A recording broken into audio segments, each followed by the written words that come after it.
தேவ பிள்ளையே, இனி வருகிற சந்ததிகள் பயபக்தியுள்ள ஒழுக்கமுள்ள சந்ததிகளாய் வளரணும் அப்படின்னா நான் 10% சொல்லுவேன், கிறிஸ்தவம் தன் ஒழுக்கத்திலிருந்து குறையும் போது சந்ததிகள் பாதிக்கப்படும்.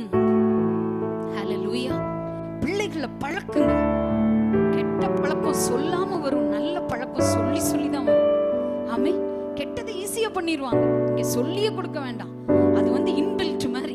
ஃப்ரிட்ஜ் வாங்குறோம், அவங்க என்ன சொல்றாங்க, இன்பில்ட் அப்படின்னு சொல்லுவாங்க. அப்படின்னா உள்ளேயே என்ன இருக்கு, பொருத்தப்பட்டிருக்குது. முதல்ல ஸ்டெபிலைசர் தனியா வாங்குவோம், இப்பெல்லாம் எப்படிங்க, உள்ளேயே அது பொருத்தப்பட்டிருக்கு. அந்த மாதிரி இன்பில்ட்டா இருக்கு பாவம். ஆமே. உள்ளேயே பொருத்தப்பட்டிருக்கிறது. அப்ப நம்ம எவ்வளவு தூரம் கண்ணும் கருத்துமா